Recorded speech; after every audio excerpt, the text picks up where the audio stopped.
देखिए हर खबर यहीं पर, सब्सक्राइब कीजिए TV9 भारतवर्ष। ये हथियारों को हमें लॉन्ग टर्म प्लानिंग में लेना चाहिए बनिस्बत इसके कि शॉर्ट टर्म जब लड़ाई लगने वाली हो उस समय इनके ऑर्डर्स प्लेस किए जाएं।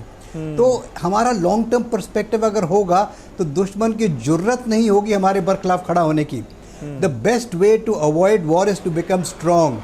अब आप आज कोशिश करेंगे कि हथियार तुरंत आ जाएं तो ये इतनी जल्दी तो आ नहीं पाएंगे ना, तो इनको आने में समय लगेगा। तो मैं समझता हूं कि जो आपने एयरक्राफ्ट की बात की, जो आपने स्पाइस 2000 की बात की, जो आपने S-400 की बात की, ये सब कार्यक्रम इन पाइपलाइन हैं और इससे हमारी काबिलियत कई गुना बढ़ेगी।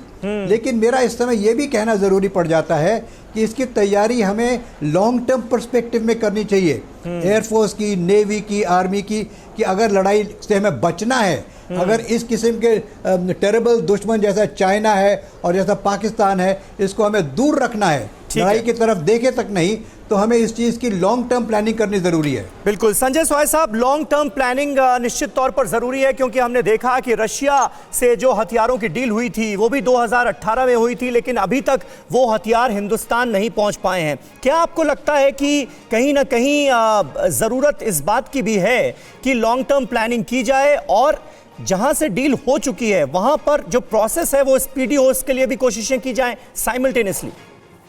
नहीं, ऐसा है, दो तीन चीजें इसमें मैं कहना चाहूंगा। एक तो पहले बहुत लंबा गैप हो गया था जिसकी वजह से आर्मी में काफी डेफिशिएंसीज हो गई थी। पिछले 4-5 सालों में ही काफी डील्स फाइनलाइज हुई हैं। और 2016 में गवर्नमेंट ने डिफेंस प्रोक्योरमेंट पॉलिसी बनाई जिसमें इसको काफी इजी कर दिया। ब्यूरोक्रेटिक जो हैसल्स होते थे उसको काफी आसान करने की कोशिश की। दूसरा, प्राइवेट कंपनीज को भी अभी दिया गया है काफी हद तक कॉन्ट्रैक्ट, ताकि भारत में ही काफी चीजें बने। वो एक पॉइंट मैं कहना चाहता हूँ, जो आत्मनिर्भर होना एक सबसे बड़ी बात है, वो लॉन्ग टर्म है।